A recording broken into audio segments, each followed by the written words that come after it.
General Manager Joe Ortiz and head coach Jim Harbaugh of the Los Angeles Chargers have made it extremely clear on what they want their identity of their football team to be, which is a tough, physical, and relentless roster that can punish opponents for 4 straight quarters and still come out on top. With free agency well underway, the Chargers have addressed several holes by re-signing key contributors such as Khalil Mack, Elijah Molden, as well as bringing in free agent additions like Najee Harris and familiar faces Mike Williams, which gives us a better picture on how the front office wants to attack and build their rosters through the upcoming NFL draft. With that being said, let's dive into the Chargers' first round selection at pick 22.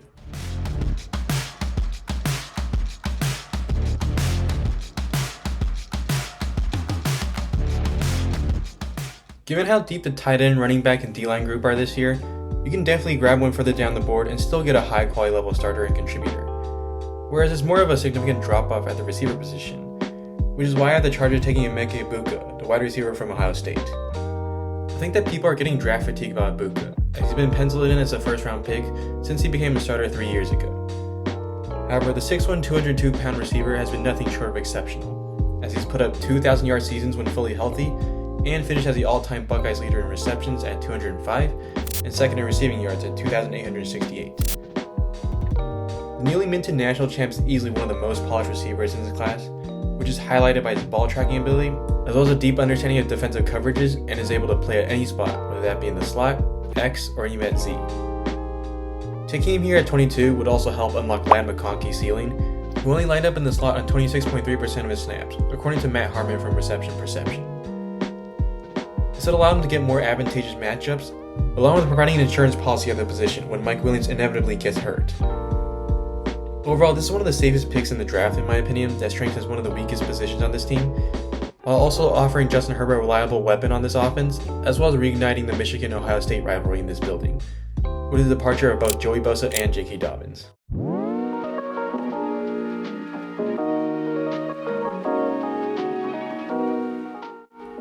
And with that, let's move on to the second round where the Chargers have picked 54 of the draft.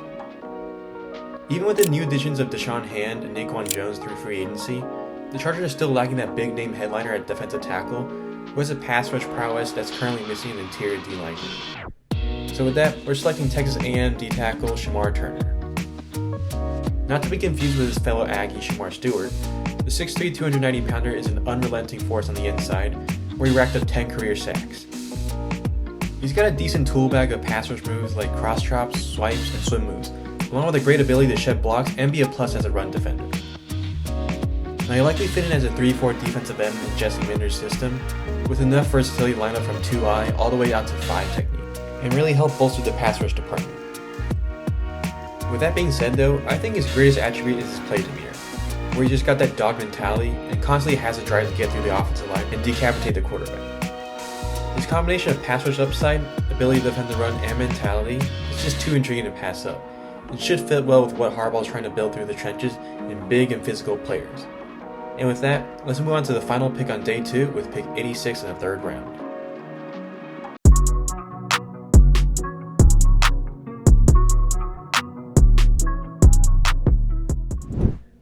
With the signing of tight end Tyler Conklin, it brings a positional need down the board and gives the Charger more flexibility in the draft and not pigeonholing them to take a Colson Loveland in the first round, who's an exceptional player in his own right. However, grabbing Harold Fannin Jr. in the third round is an exceptional value pick and brings a vertical element that the team desperately needs, even with Conklin in the mix. The All-American was by far the most productive receiving tight end this year, leading the FBS in receptions at 117, receiving yards at 1,555, and touchdowns at 10, which is all backed up by his 49.9% college dominator rating, ranked in the 100th percentile. His ability to churn out yards after the catch, as well as reliable hands, are his best attributes and what makes him such a lethal receiving tight end. Pretty much think of him as a cranked up version of Stone Smart with magnets for hands attached to each of his arms.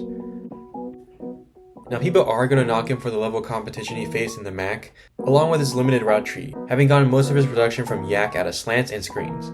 But sometimes guys are just good football players, and that's all that needs to be said. Now he won't wow you in the blocking department as that's more of a Will Dissly thing, but the field stretching ability is why you're taking a guy like him.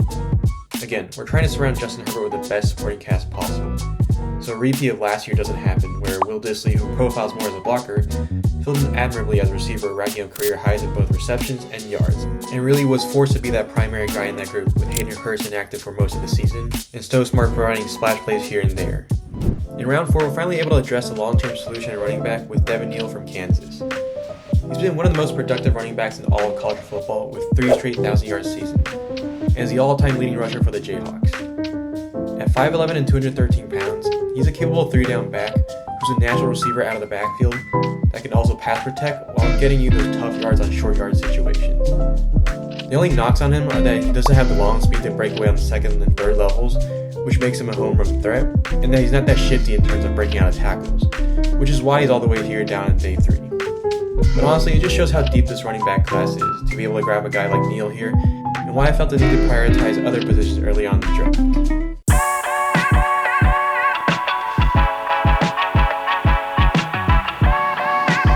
With both Dean Leonard and Jasir Taylor being free agents next year, along with the signings of Dante Jackson and Benjamin St. Juste being short-term contracts, it makes all the sense in the world for the Chargers to think towards the future and take the cornerback out of Cal and Noel Williams. He's got great size at 6'1", 199, and has 14 career interceptions, including 7 in 2024. He's extremely physical against receivers, which can sometimes come back and bite him in the form of penalties, but he makes up with that by being a decent run defender, and let's be honest, he'll probably be better than Asante Samuel Jr. in that department.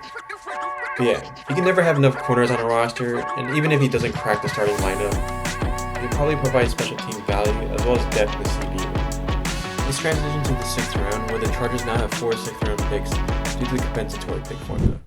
So starting off, we're going to double dip here and take another running back in Ollie Gordon II, who at 6'1", 226 brings size and physicality in what's likely going to be a committee. He definitely falls into the category of downhill runners who can break tackles and stiff-arm people, and is also a sure-handed receiver out of the backfield. He isn't the most elusive guy, however, and isn't a blazer, having run a 4.61 at the combine. Now, people are going to have some recency bias towards Gordon, as he fell back down to earth from his All-American campaign last year, where he rushed for over 1,700 yards and got 22 total touchdowns. But I think that as a whole, the Oklahoma State offense regressed, including their offensive line play, which attributed to his production being halved.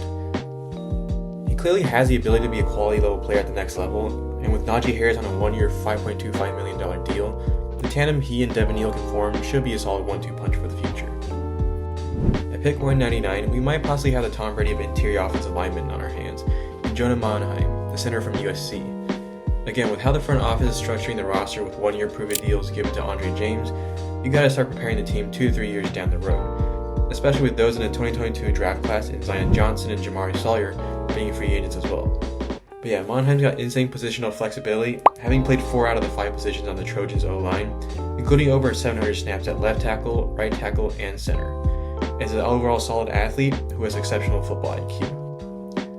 At pick 209, we're nabbing the other D lineman here again, because there really isn't much youth other than Tuli Tuipulotu. And taking Barron Sorrell, the edge out of Texas here, can ease the workload of the pass rush rotation, especially with older guys like Bud Dupree and Khalil Mack on the roster. Sitting at 6'4", 246, he has the size that the Chargers are looking for, but he lacks some strength, which could see him shifting to outside linebacker. But yeah, Sorrell won't be your flashy sack artist, however with 15.5 sacks and 26 TFLs over the last 3 years, he'll be a solid pass rusher who can make an impact in run defense, and will be another piece of the puzzle in Joe Hortiz's quest to revamp and build his D-line. With how Jesse Minter likes to deploy and utilize his safeties, where he has Derwin in the slot and Alohi Gilman and Elijah Molden as safeties up top, you gotta have a capable third safety, as we saw how crucial it was when the Chargers had to roll through guys like Marcus May and Eddie Jackson due to injury, even with the re-signing of Tony Jefferson. So by taking safety Malachi Moore from Alabama, this solves a ton of issues in the secondary, as he has experience playing slot corner, in the box, and at deep safety. The knock on Malachi is that he doesn't possess elite long speed, and isn't the most physical in run support. But he should be a plug-and-play player if he does end up needing to step up, especially with how well the Chargers coached the position last year.